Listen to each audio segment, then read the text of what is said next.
Si buscamos los orígenes de la colonización emprendida alguna vez por los franceses, podemos rastrearlos hasta hace casi 1000 años, a la época de la Primera Cruzada. Fue organizada por el Papa Urbano II, él mismo de origen francés, proclamada en la ciudad francesa de Clermont y dirigida en su mayor parte por caballeros franceses. También fueron ellos quienes más tarde asumieron el control de las tierras conquistadas, por lo que, en un sentido formal, pueden considerarse los primeros colonizadores franceses. Y si hablamos de colonias en el sentido de aventurarse en territorios inexplorados, aquí también los franceses desempeñaron un papel nada desdeñable. Por ejemplo, los comerciantes franceses establecieron puestos comerciales en lo que hoy es Senegal y Sierra Leona, ya a mediados del siglo XIV.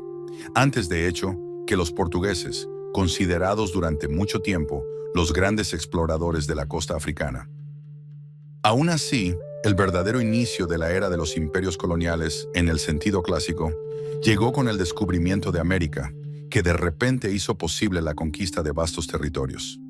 Para la época del viaje de Colón, Francia, ya una de las principales potencias de Europa, se encontraba en el centro de la vida política europea y no tardaba en aprovechar nuevas oportunidades para ampliar su influencia. Difícilmente podía quedarse al margen de la carrera por los tesoros de ultramar.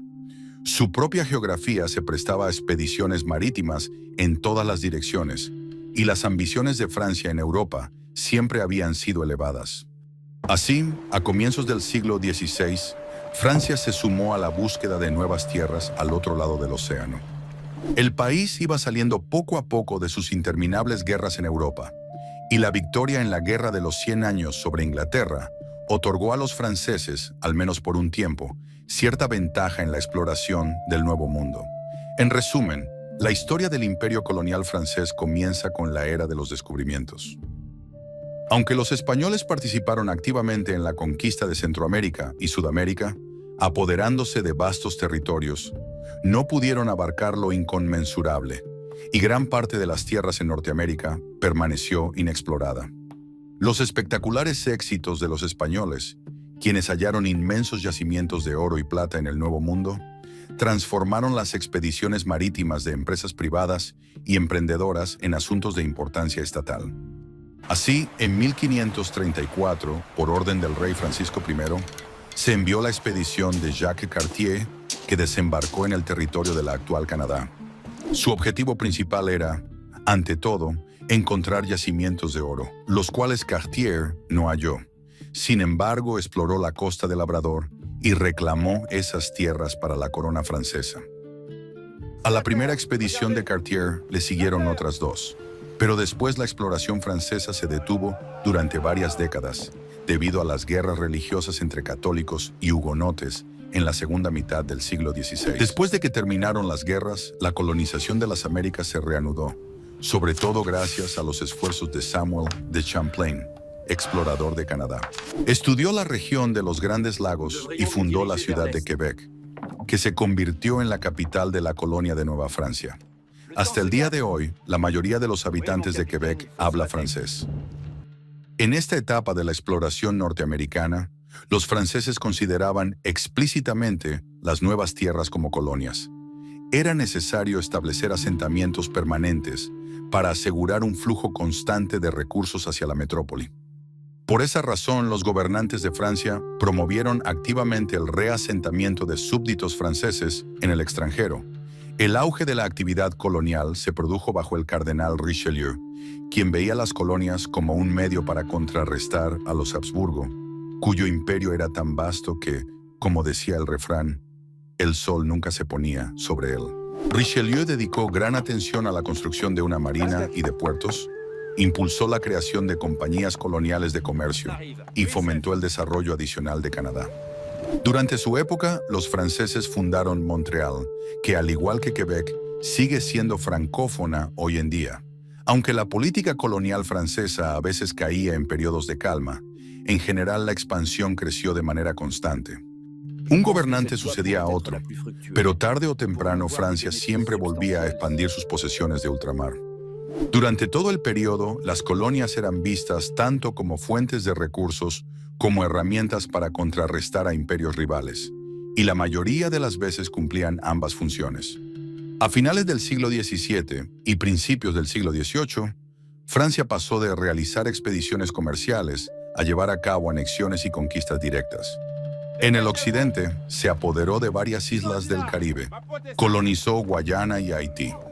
En el oriente, buscó acercarse a la India, el premio supremo de todos los colonizadores. Francia tomó Reunión y Mauricio, intentó establecerse en Madagascar y adquirió pequeños enclaves costeros en la India de manos de gobernantes locales, convirtiéndolos en bastiones. Sin embargo, fue en las Américas donde Francia se expandió con mayor dinamismo. Los franceses descendieron por el río Mississippi hasta el Golfo de México. Toda la cuenca del río fue declarada Tierra de la Corona bajo el nombre de Luisiana. En la desembocadura del río fundaron Nueva Orleans, la principal ciudad del sur francés. Sin embargo, tales adquisiciones resultaban impresionantes solo en los mapas. Había muy pocos colonos franceses para controlar territorios tan vastos, aunque el gobierno no solo fomentaba activamente la migración, sino que también promovía los matrimonios mixtos entre franceses y mujeres indígenas. Los fuertes y puestos de avanzada dispersos eran atacados con frecuencia por las tribus locales. En las regiones del norte, los colonos sufrían enormemente durante los inviernos. En estas condiciones, las colonias francesas en Norteamérica perduraron solo por un breve tiempo. Para empeorar las cosas, Gran Bretaña surgió como un rival en ascenso, expandiéndose a lo largo de la costa atlántica y respaldando a sus propios colonos.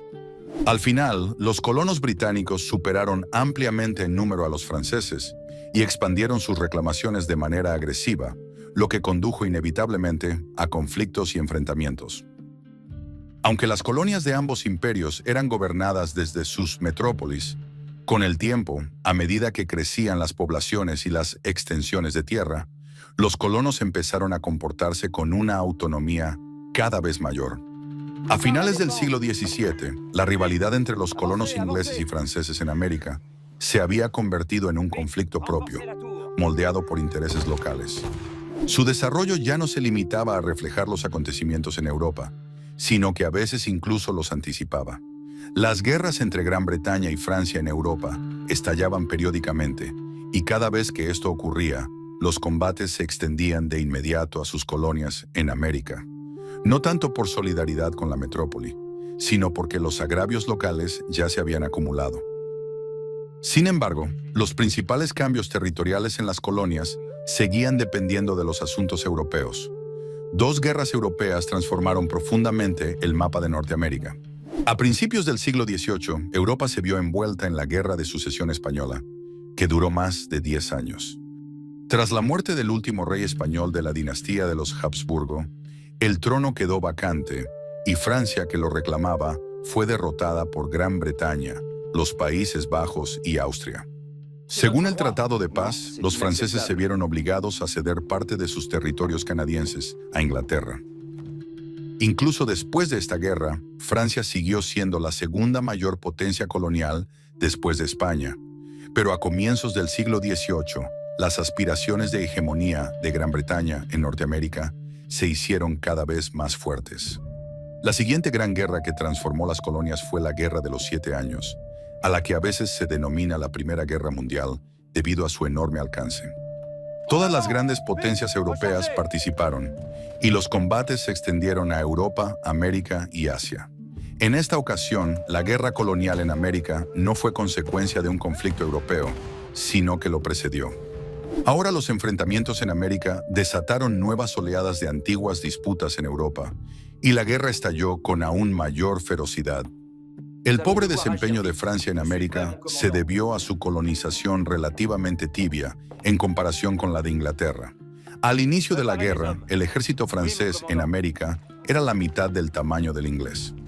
Los británicos capturaron Quebec y expulsaron a los franceses de Canadá. Irónicamente, su enérgica colonización de América pronto les costaría muy caro, ya que sus colonos se volvieron lo suficientemente fuertes como para desafiar a la metrópoli y lograr la independencia. En otros frentes de la Guerra de los 7 Años, a Francia no le fue mejor. Se rindió y se vio obligada a ceder a Gran Bretaña la mayor parte de sus colonias. Todo Canadá, todas las tierras al este del Mississippi, varias islas del Caribe y sus posesiones en la India. El oeste de Luisiana, aún menos poblado que Canadá y poco rentable, fue entregado a España.